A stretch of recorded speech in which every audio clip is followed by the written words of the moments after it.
Could you fall in love with a tree? Well, after reading this book, it may just happen.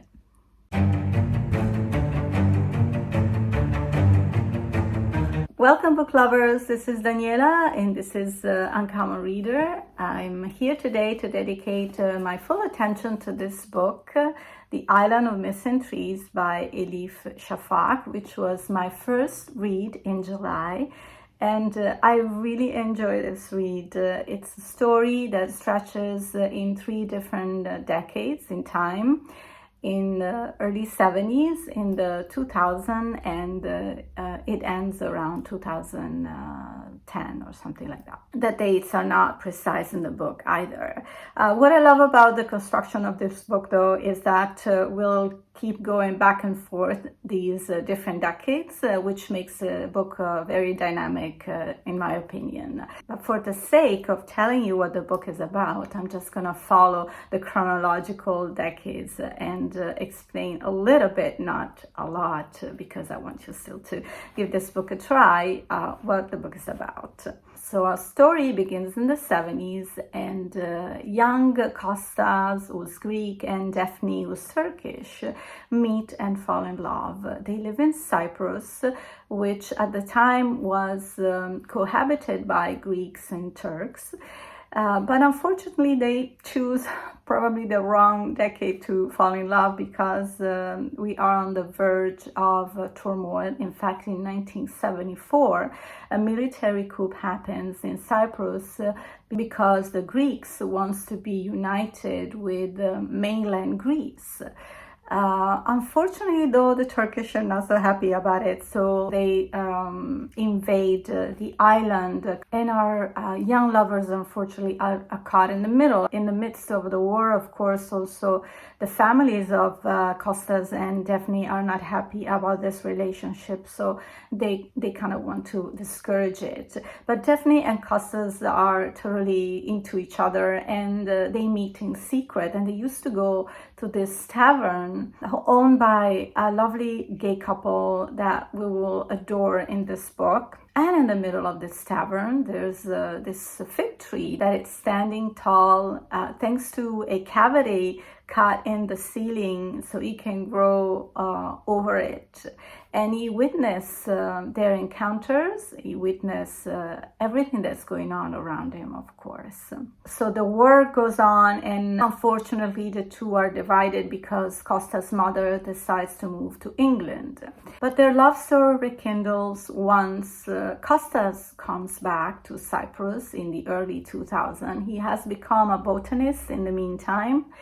And the excuse of going back to Cyprus is to look for some native plants. But he finds Daphne again, and she's totally involved in this humanitarian organization where they are trying to still find bodies from the 70s war, and she's really devoted and caught up in this rescue. Kostas really feels that she has changed personally, but at the same time they still find each other. The relationship is still there, the love, the care is still there. So they reunite, and Daphne decides to go back to England with Kostas, and perhaps being able to also help her organization from afar. Before they go, though, they pay a visit to the tavern where they used to meet. And they find the fig tree still there among the ruins. And Kostas decides to salvage the tree because it was really in bad shape, but he cuts a branch with the intent of bringing it back to England with them. Then we jump forward in time, and Daphne and Kostas had a baby, Ada, who's now 16 years old. And she goes to high school, and she's also going through a rough patch, a difficult time at school. And also her relationship with her dad has changed a little bit. They used to be really close, but something is growing them apart. But luckily, Daphne's sister comes to visit, and she will change a little bit their dynamics. Ada's malaise has something to do with untold things. Her dad and her mom decided long ago to hide their past, to hide the war, the pain that her mom suffered during the war and after the war, because they lost family members and friends. So she just really didn't want to Ada learn about their past, because she was scared that it was going to affect her life. But in a way, it actually did. And through her aunt, actually, and finally her dad, they decide to tell her the truth, and which we'll learn about as well reading the book. The most charming thing for me in the book is also this fig tree that Costas decides to rescue. Is a big part of the book, because he's also a voice, a narrator, and not only he narrates part of the story, but also is giving very insightful details on the relationship between humans and nature itself, because we have lots to learn from nature, and how the nature survives through all the craziness that humans do to nature, which is a very big issue that I'm not going to start talking about now. But I really wanted to share with you. I've actually selected a few parts where the tree talks, but I think I'm just going to read one and sort of tingle your curiosity, so you may just want to go and grab this book. Here we go. When you are buried, I'll come and talk to you every day, Costas said as he drove the spade into the ground. He bore down on the handle and lifted up a clod of soil, tossing it on the growing mound beside him. You won't feel lonely. And now the tree. I wish I could have told him that loneliness is a human invention. Trees are never lonely. Humans think they know with certainty where their being ends and someone else's starts. With their roots tangled and caught up underground, linked to fungi and bacteria, trees harbor no such illusions. For us, everything is interconnected. Even so, I was glad to learn Costas was planning to visit me frequently. I tilted my branches towards him in appreciation. He was standing so close now, I caught the scent of his cologne, sandalwood, bergamot, ambergris. I had memorized every detail of his handsome face, high, smooth forehead, prominent, slender, and sharply tipped nose, clear eyes shaded by eyelashes that curled like half moons. The crisp waviness of his hair, still abundant, still dark, though silvered here and there and graying at the temples. This year, love, not unlike the unusual winter, had crept up on me, so gradual and subtle in its intensity that by the time I realized what was happening, it was already too late to guard myself. I was stupidly, pointlessly besotted with a man who would never think of me in an intimate way.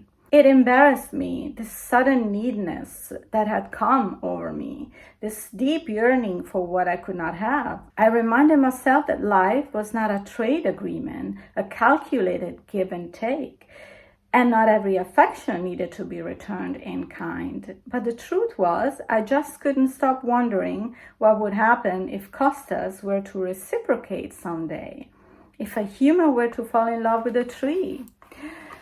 I know what you're thinking. How could I, an ordinary ficus carica, possibly be in love with a Homo sapiens?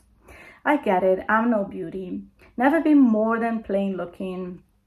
I'm no sakura, the dazzling Japanese cherry tree with its winsome pink blossom extending in 4 directions, all glitz and glamour and swagger.